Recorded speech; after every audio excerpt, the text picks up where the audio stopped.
Hello दोस्तों। तो कैसे हैं आप? उम्मीद है आप सब बहुत अच्छे होंगे और आपकी पढ़ाई बहुत बेहतरीन तरीके से चल रही होगी। देखिए, आज हम फिर से उपस्थित हैं क्लास 10th के चैप्टर 3, जो कि था हमारा धातु एवं अधातु। क्या था? धातु एवं अधातु के साथ। ठीक, यह है चैप्टर 3, धातु एवं अधातु, या इसको हम कहते हैं metal and non metal. Metal and non metal. ठीक। अच्छा, कल तक हम लोग क्या बात किए थे, थोड़ा सा उसके विषय में रिवाइज कर लेते हैं।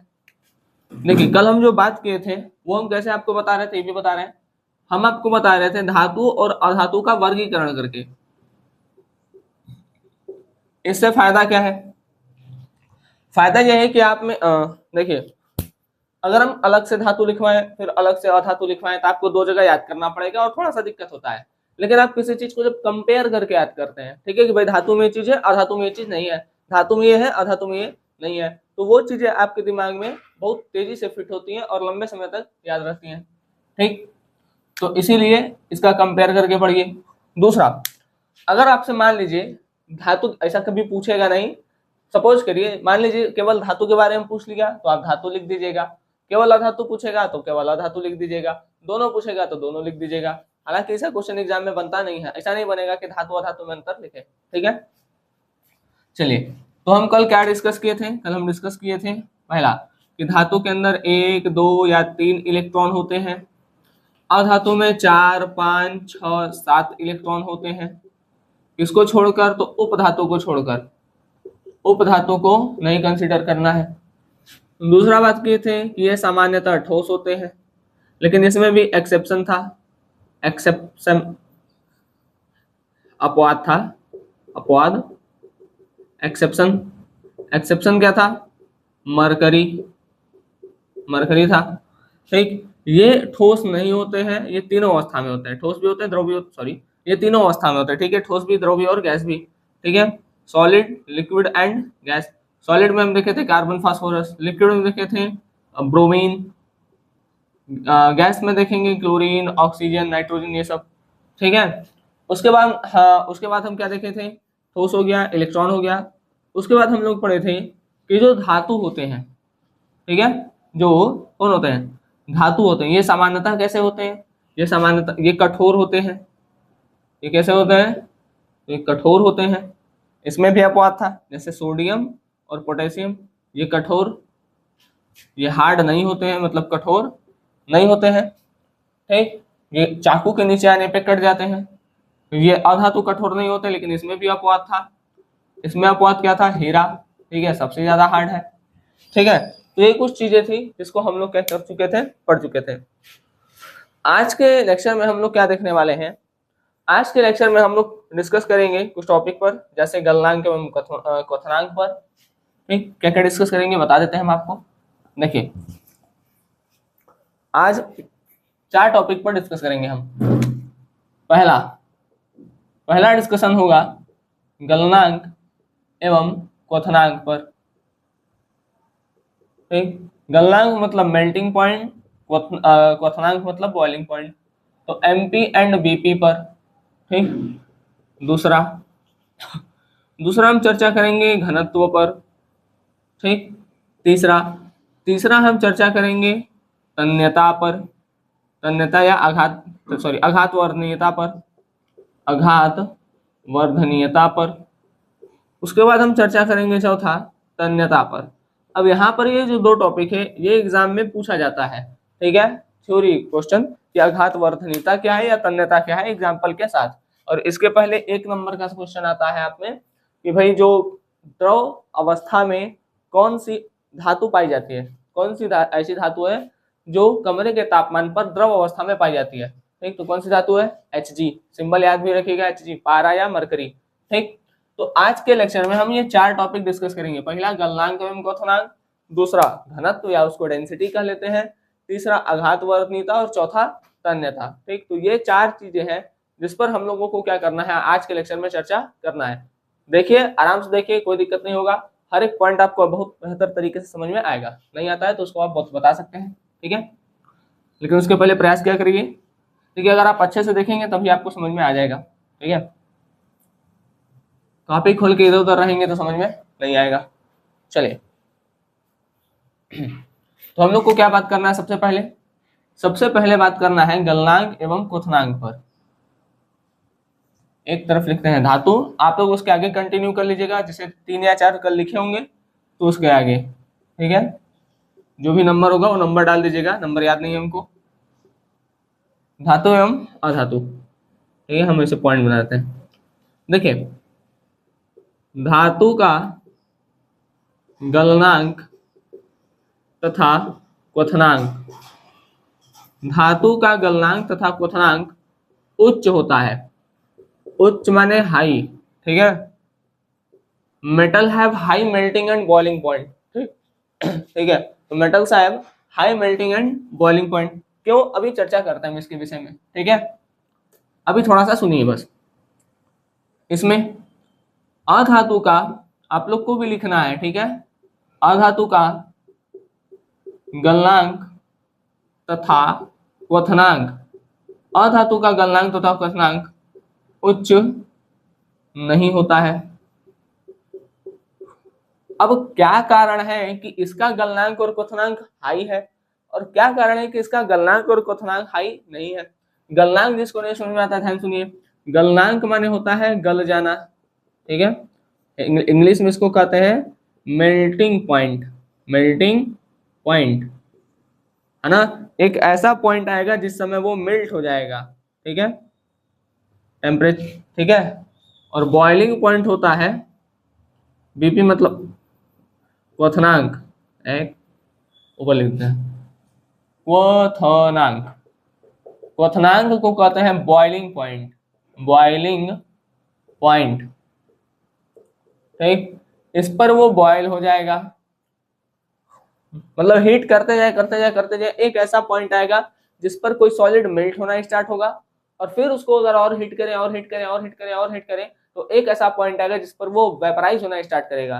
तो जिस पॉइंट पर जितना टेम्परेचर देने पर वो मेल्ट होना स्टार्ट हो रहा है वो उसका मेल्टिंग पॉइंट है, और जितना टेम्परेचर देने पर वो बॉयल होना स्टार्ट कर दे रहा है वो उसका बॉइलिंग पॉइंट है, ठीक। तो मेल्टिंग और बॉइलिंग पॉइंट समझ में आ गया। अच्छा, अब देखते हैं धातु के अंदर होता क्या है। देखिए, जैसे अभी आप लोग नहीं पढ़े होंगे पूरा, जैसे आगे जब जाएंगे तो आप लोग को कुछ बॉन्डिंग बताया जाएगा, कौन कौन सा बंध होता है। तो 4-5 टाइप का बंध है, देखिए ध्यान से। एक होता है आयनिक बंध, कौन सा बंध, आयनिक बंध, ठीक। एक होता है आयनिक बंध, अच्छा होता क्या है, देखिए जैसे सोडियम है प्लस, क्लोरीन के ऊपर माइनस, सोडियम के ऊपर प्लस होता है, क्लोरीन के ऊपर माइनस, तो दो चार्ज के बीच में जो इंटरेक्शन होता है, ठीक है, दो चार्ज के बीच में जो अट्रैक्शन होता है तो इससे एक बॉन्ड बन जाता है, तो ये बना लेता है NaCl। तो ये जो बॉन्ड बना है दो चार्ज की वजह से बना है, ठीक है, दो आयंस की वजह से बना है, इसलिए इसको कहते हैं आयनिक बंध। तो आयनों के द्वारा बंध बना है इसलिए क्या नाम पड़ गया, आयनिक बंध।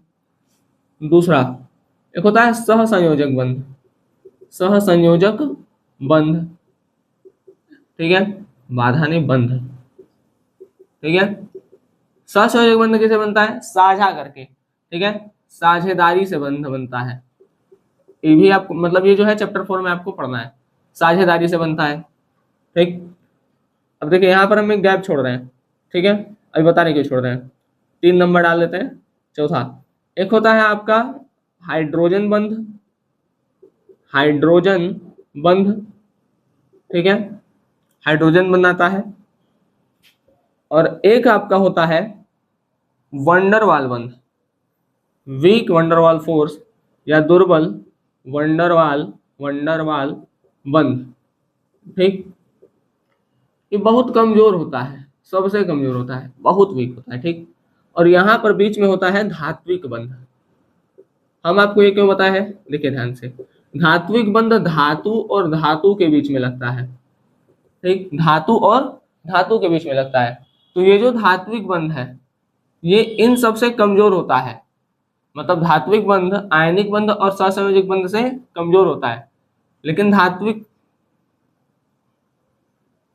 हाँ, लेकिन धात्विक बंध इन सबसे क्या होता है, मजबूत होता है। मतलब हाइड्रोजन बंध और दुर्बल वंडरवाल बंध से धात्विक बंध क्या होता है, मजबूत होता है। तो धातु और धातु के बीच में कौन सा बंध होता है, धात्विक बंध। और अधातु के बीच में कौन सा होता है, वंडर वाल बंध। ठीक है, तो अब हम इसको और इसको उठाएंगे बस। ठीक है, तो धात्विक बंध और वंडर वाल बंध में से कौन सा मजबूत होगा, मिटा देते हैं इसको। अब एक बात बताइए, एक तो है हमारे पास धात्विक बंध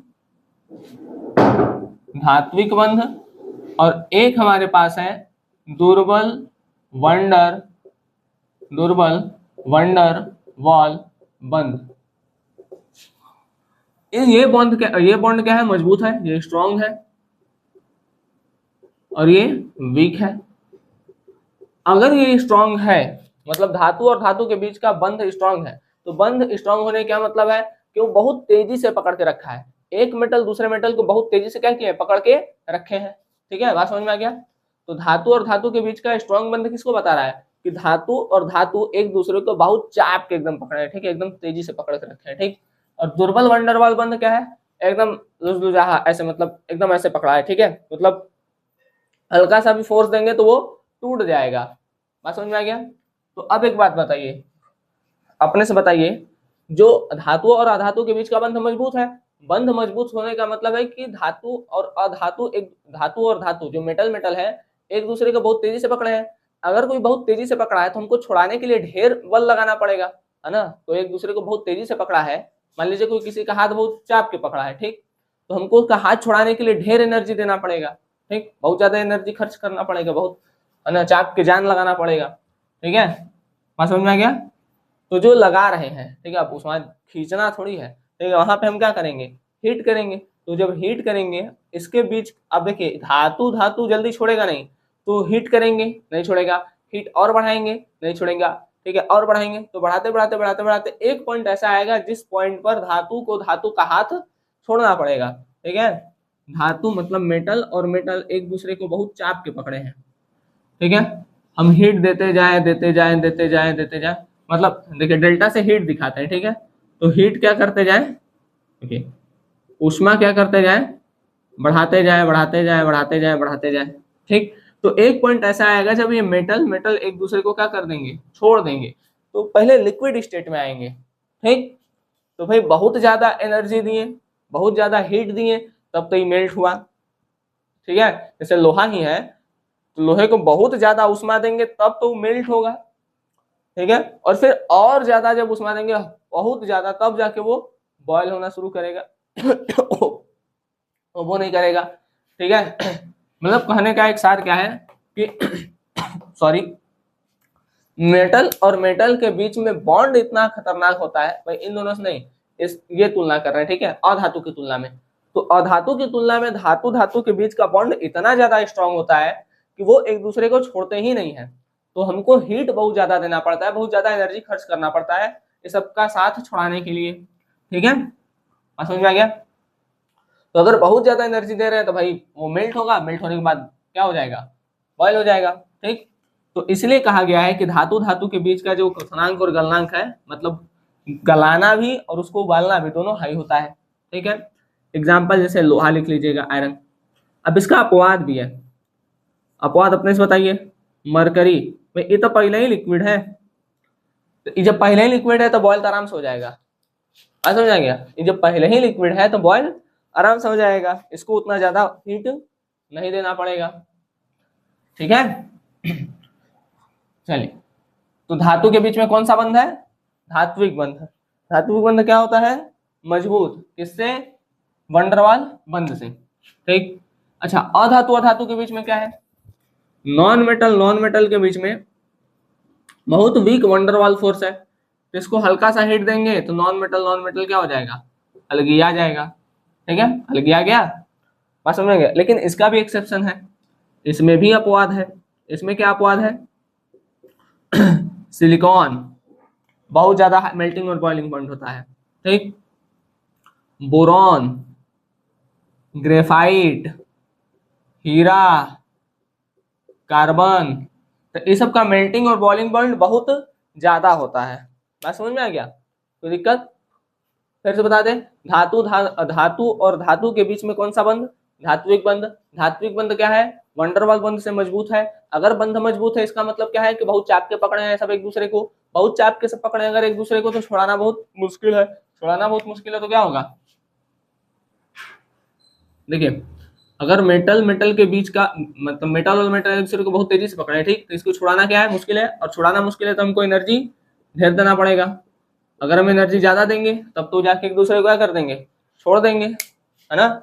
एनर्जी बहुत ज्यादा देंगे तब ये दूसरे को छोड़ेंगे, और बहुत ज्यादा एनर्जी दे रहे हैं इसका मतलब कि भाई मेल्टिंग और बॉइलिंग पॉइंट ज्यादा है। अपवाद क्या है, मरकरी, क्योंकि पहले से लिक्विड स्टेट में रहता है तो ज्यादा हीट नहीं करना पड़ेगा। आधातु में क्या है, ये पहले ही से एक दूसरे को बहुत हल्का हल्का पकड़े हैं, हल्का सा हिट देंगे तो क्या हो जाएगा, छोड़ देंगे सब एक दूसरे को, ठीक। चलिए, तो ये हो गया हमारा धातु का एक, मतलब क्या पढ़ लिए हम, गलनांक को अतः मेल्टिंग पॉइंट, तो एमपी और बीपी देख लिए पहला, ठीक, कोई दिक्कत, कोई दिक्कत नहीं है, इसको नोट में लिख लीजिएगा, ठीक है। चलिए अब बढ़ते हैं आगे। तो ये हमारा हो गया मेल्टिंग और बॉइलिंग पॉइंट। धातु के बीच में कौन सा बंध, धात्विक बंध, कैसा होता है, वंडरवॉल बंध से। वंडरवॉल बंध से धात्विक बंध क्या होता है, मजबूत होता है। मजबूत है इसलिए दोनों एक दूसरे के बहुत चाप के पकड़े हैं, चाप के पकड़े हैं इसलिए जल्दी छोड़ेंगे नहीं, जल्दी छोड़ेंगे नहीं, हीट ज्यादा देना पड़ेगा, हीट ज्यादा देना पड़ेगा, मतलब मेल्टिंग और बॉइलिंग पॉइंट ज्यादा है। इसमें सब हल्का हल्का पकड़े हैं, नाम है दुर्बल वंडरवॉल बंध, तो जब नाम ही है तो सब क्या है, वीक फोर्स है, हल्का सा हीट देंगे तो उड़ जाएंगे सब, ठीक है। तो पहला हम देख लिए, दूसरा हम लोग को देखना था घनत्व। अच्छा, देखिए जो धातु है तो धातु का घनत्व उच्च होता है, ठीक, धातु का घनत्व क्या होता है, उच्च होता है। जैसे एग्जाम्पल आयरन है, कॉपर है, ठीक है, एल्युमिनियम है, कई सारा है। तो धातु के पास जो घनत्व होता है वो उच्च होता है। अभी समझा रहे घनत्व क्या होता है, ठीक, घनत्व क्या है ये भी बता रहे हैं, पहले सुन लीजिए। अधातु, अधातु का घनत्व, अधातु का घनत्व क्या होता है, निम्न होता है। इसमें भी एक्सेप्शन है, धातु का घनत्व हाई है, अधातु का घनत्व निम्न है, ठीक है। अब हम बात करेंगे अपवाद का।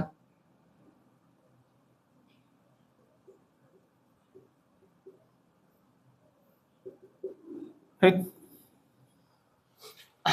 चलिए पहले सबसे पहले समझ जाते हैं घनत्व क्या है। घनत्व बराबर होता है द्रव्यमान बटे आयतन,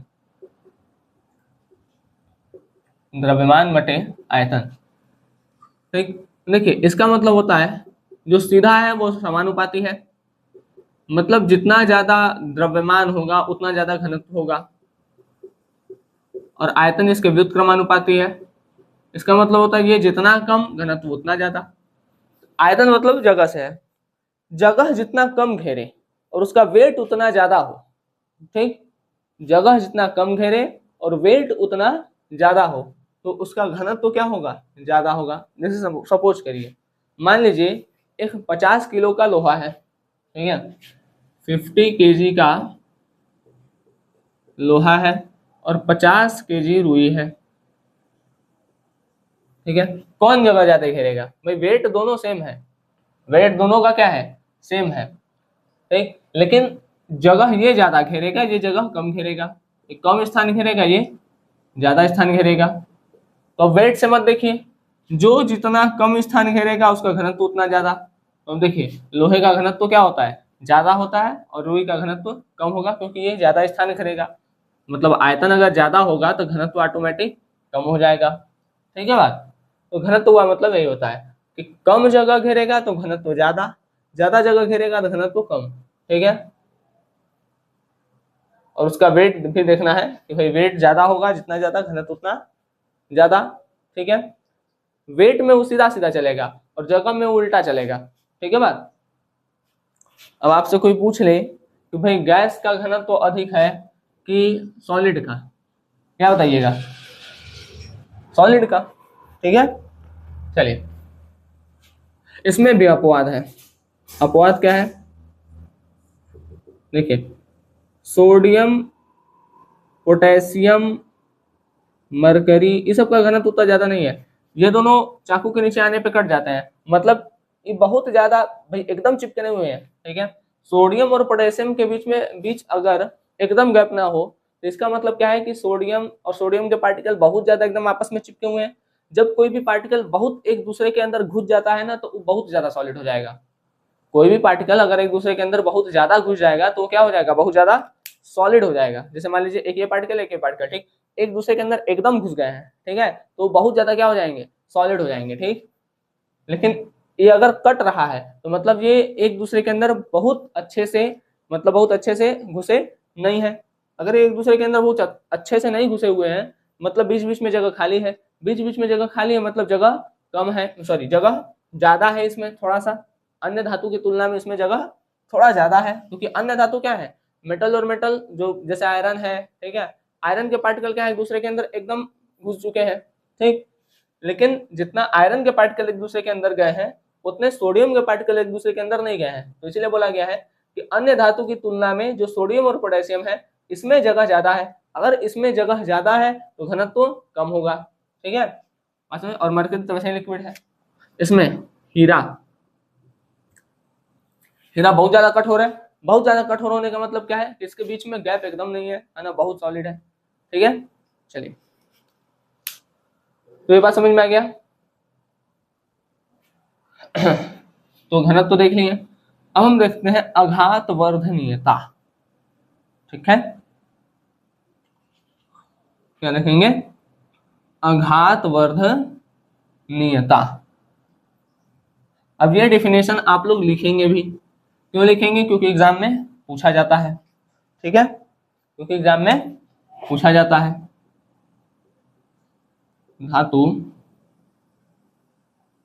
और अधातु, बगल में हेडिंग डालिएगा आघात, थोड़ा बड़ा लिखते हैं, आघात वर्धनीयता। आघात वर्धनीयता देखिए ध्यान से, आघात वर्धनीयता क्या है। आघात वर्धनीयता क्या है, सुनिए। आघात वर्धनीयता, आघात वर्धनीयता धातु का गुण है, अधातु का नहीं है, ठीक है, ध्यान सुनिएगा। आघात वर्धनीयता धातु का वह गुण है जिसके कारण धातु को पीट पीट कर पतली चादर मतलब थिन सीट के रूप में परिवर्तित कर देते हैं, परिवर्तित करते हैं। दिक्कत, तो आघात वर्धनीयता क्या है, आघात वर्धनीयता का मतलब होता है पीट करके चादर के रूप में, एकदम पतला चादर के रूप में बना देना। जैसे आप लोग देखे होंगे कि भाई जो मिठाई उठाई आता है उस पर सिल्वर पेपर लगा होता है, तो सिल्वर का पेपर मतलब सिल्वर को बहुत ज्यादा पीट करके बनाया गया है। अब गोल्ड का थोड़ी लगा देंगे, महंगा हो जाएगा, ठीक है। तो सिल्वर को, एल्युमिनियम को, ये सबको पीट करके क्या बना देते हैं, चादर बना देते हैं, ठीक। गोल्ड भी लिख दें। अच्छा एक चीज और याद रखिएगा, गोल्ड सबसे ज्यादा आघात वर्धनीय है। अगर पूछता है कि सबसे अधिक आघात वर्धनीय धातु कौन सी है, तो सबसे अधिक आघात वर्धनीय धातु गोल्ड है, ठीक है। आ रहा है पीछे, देख लेते हैं, एक मिनट रुक जाइए। हाँ आ रहा है, ठीक है, लिख सकते हैं। देखिए लिख देते हैं, सबसे अधिक आघात वर्धनीय धातु, सबसे अधिक आघात वर्धनीय धातु गोल्ड है, ठीक है। कितना आघात वर्धनीय है, तो गोल्ड जो होता है वो लगभग 0.5 माइक्रोन तक पतला हो सकता है। अब बात है कि 0.5 माइक्रोन कितना है, अभी हम आपको एक अंदाजा भी देंगे। 0.5 माइक्रोन होता है 0.5 इंटू 10 टू की पावर -6, 10 टू की पावर -6, ठीक।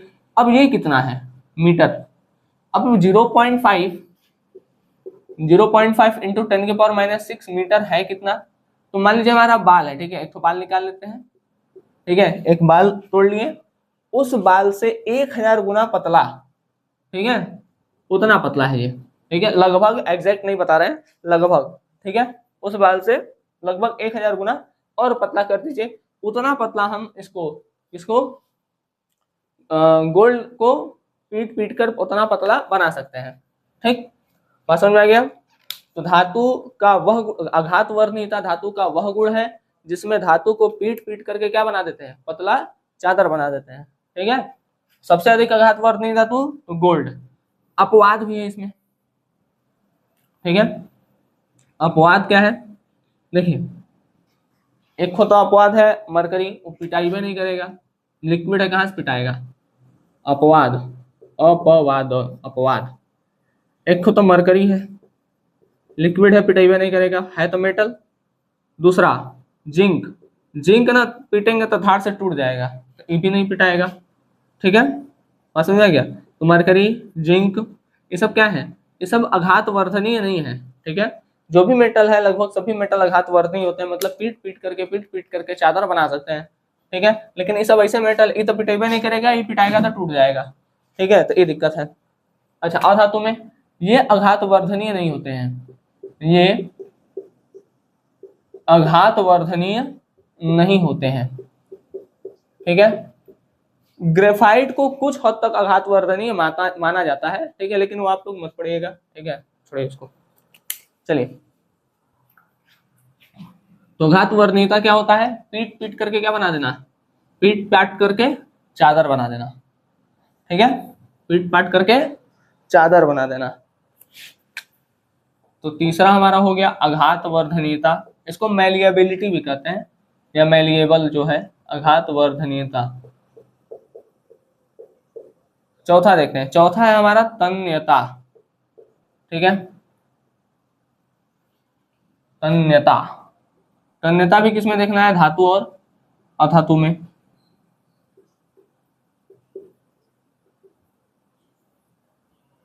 हम परिभाषा लिख रहे हैं, वो आपको भी लिखना है।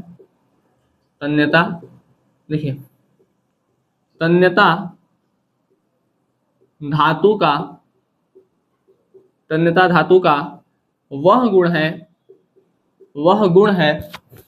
जिसमें धातु को खींचकर पतली तार के रूप में परिवर्तित कर सकते हैं। ठीक है बात?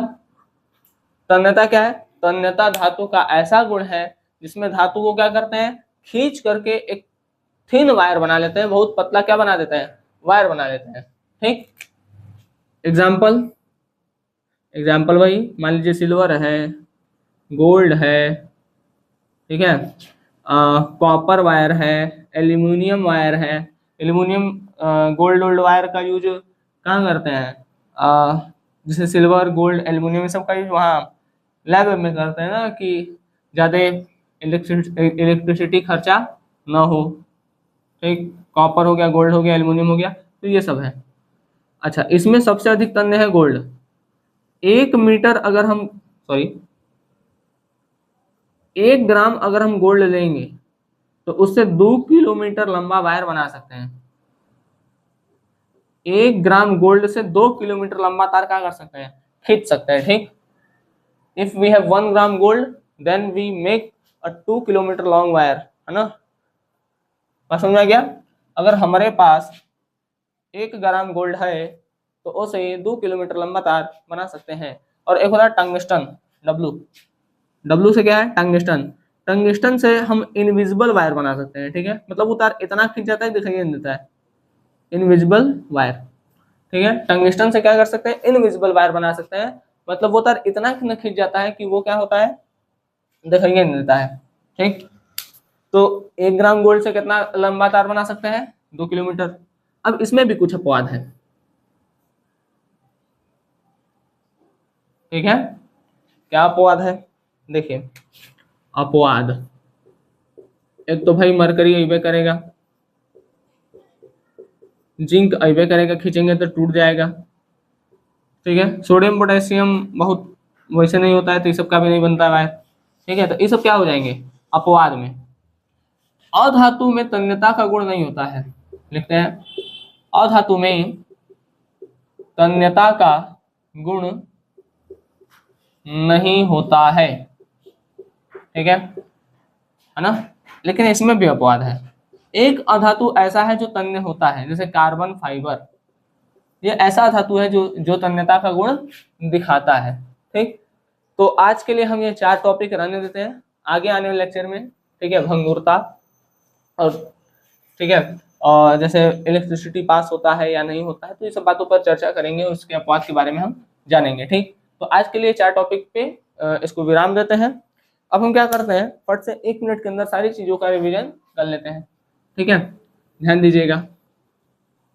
चलिए अभी मिटा लेते हैं, 1 मिनट के अंदर सारा देखेंगे जितना हम पढ़े हैं, ठीक है। एक तरफ लिख देते हैं धातु, एक तरफ लिख देते हैं अधातु, ठीक। जो 4 टॉपिक है वो भी लिख देते हैं। पहले हम क्या देखे थे, एमपी एंड बीपी, फिर क्या देखें, फिर देखें हम घनत्व, उसके हम क्या देखें, उसके बाद हम देखें आघात वर्धनीयता, आघात वर्धनीयता, इसके बाद क्या देखे थे, तन्यता। अब देखिए धातु का गलनांक तथा, सुनिए अब ध्यान से, melting point, boiling point. Melting point माने गलनांक, बॉइलिंग पॉइंट माने क्वथनांक, ठीक है। सुनिए ध्यान से, मेल्टिंग पॉइंट माने गलनांक, बॉइलिंग पॉइंट माने क्वथनांक। धातु का मेल्टिंग पॉइंट और बॉइलिंग पॉइंट दोनों क्या होता है, उच्च होता है, अधातु का निम्न होता है, ठीक। लेकिन धातु में कुछ एक्सेप्शन था, ठीक है। क्या एक्सेप्शन क्या था, धातु में जैसे मरकरी का लो एमपीबीपी होता है, और अधातु में जैसे सिलिकॉन, ठीक है, सिलिकॉन हो गया, कार्बन हो गया, बोरॉन हो गया, सबका हाई मेल्टिंग और बॉइलिंग पॉइंट होता है। इसका घनत्व उच्च होता है, इसका घनत्व निम्न होता है, ठीक है ना। इसमें भी कुछ एक्सेप्शन था, इसमें एक्सेप्शन मरकरी आया था, फिर से इसमें एक्सेप्शन था हीरा। आघात वर्धनीयता, ठीक है, आघात वर्धनीयता का मतलब होता है धातु को पीट करके